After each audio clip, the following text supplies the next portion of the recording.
Subscribe so you don't miss new stories as we navigate through life's complicated twists together. Your thoughts and advice are also important, so feel free to leave comments. Let's discuss and support one another. Thank you for being here. Cheating wife who abandoned me during my hospitalization now seeks forgiveness after 12 long years. Hi, I'm Jason, M47. I want to share my life incident here to get some advice. This goes back to 12 years ago when I was married to Susan, my first wife. I was married for 7 years with 2 children, Laura and Lucas. They were 5 and 3 then. We were leading a regular life until one fateful day. One morning when I was driving to my office, a speeding vehicle from the opposite direction rammed into my car. The next, I remember waking up on a hospital bed, covered in bandages and plasters. The nurse informed me that I had woken up after 2 days in a coma. I held my doctor's hand and thanked him for saving my life. I was grateful for the new life, but little did I know about the disaster that was about to unfold. After a week of my treatment, my doctor informed me that my lower body was paralyzed and I might never be able to walk again. I was shattered. Susan broke down at this news. It was evidently difficult for her, because she had to manage the house and the children in all aspects. I fell into depression, unable to comprehend my life in a wheelchair. I spent my days staring at the empty walls of my hospital room, cursing how my life turned upside down.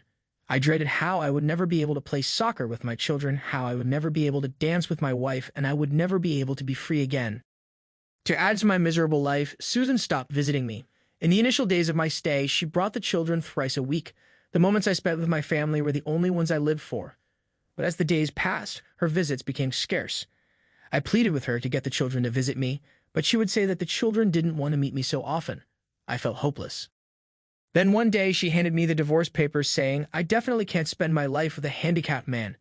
I'm still young and desirable. I deserve a normal man." I would be lying to say that I didn't sense that coming. I sniffed the upcoming separation when she started giving me cold shoulders, but I didn't expect it to be so soon. A month after my accident, some of my friends informed me that they had seen Susan loitering around hand in hand with a middle-aged man, probably someone in his 50s, in the cafes and malls during the evenings and on weekends. Some claimed that she had an affair even before my accident, and some said that her desperation got her into a fat, grumpy old man after my accident. It was barely 2 months after my accident. I was yet to be discharged and was handed divorce papers. I might sound calm while writing this, but I was none of it back then. I was flustered, devastated, and heartbroken. I was wheelchair-bound, destitute, and divorced with no income or savings. After paying for the house, household expenses, and children's education, savings were off the radar. Luckily, I had insurance that covered my hospital bills to an extent. I had to liquidate my savings for the remaining expenses, so in the end, I was left with nothing. I wanted to yell, smack my head against the wall, and curse my fate. I don't know how I upheld myself back then, but something inside kept me sane, probably the fire of taking revenge. After being discharged, I shifted to my parents' house. I was 35, divorced, with no income, and dependent on my old mother physically and financially. My mother was a florist. She ran a small shop in the suburbs. The little income from the shop and the pension money kept her expenses afloat. With our limited resources, she offered to support me. It was the most troubling feeling for a 35-year-old man to depend on a 62-year-old mother. Soon after my discharge, I went to meet my children. When I reached my house, it was locked. The neighbors told me Susan had shifted to her lover's house with the children. According to my neighbors, Susan's lover was a fat old man who had been divorced thrice, but was filthy rich and had no children. Some even labeled Susan a gold digger and cheapster to sleep with a grumpy old man for his fortune. I managed to get the address of her boyfriend and reached his house. When I reached Susan's new home, she didn't let me meet my children, saying that the children had already adjusted to her boyfriend and apparently called him Daddy. She said that my sudden appearance would confuse them further. She threatened me with a restraining order when I insisted on meeting my children. I didn't have a penny to spend on a lawyer. I was surviving on my mother's meager income, so I backed off. It was less than 6 months after my accident and only a few months after my divorce. She was already living with a man. I felt disgusted. I asked her how she could abandon me and move on so quickly.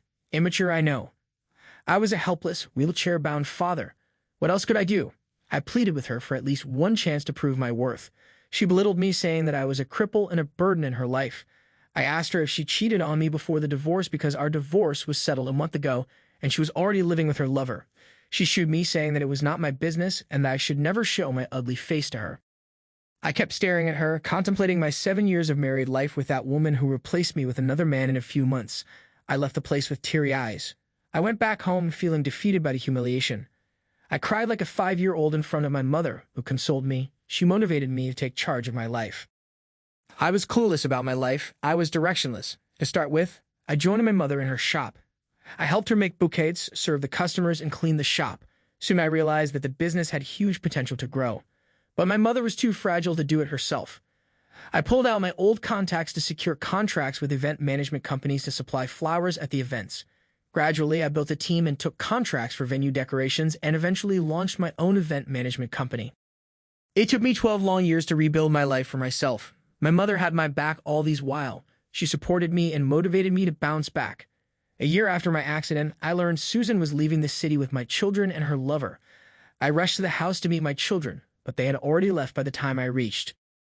Before that, I tried to reach out to my children multiple times, but Susan insulted me and chased me away every time. Susan had full custody of the children and could decide everything for them. Since I was physically and financially challenged, I could not contest joint custody.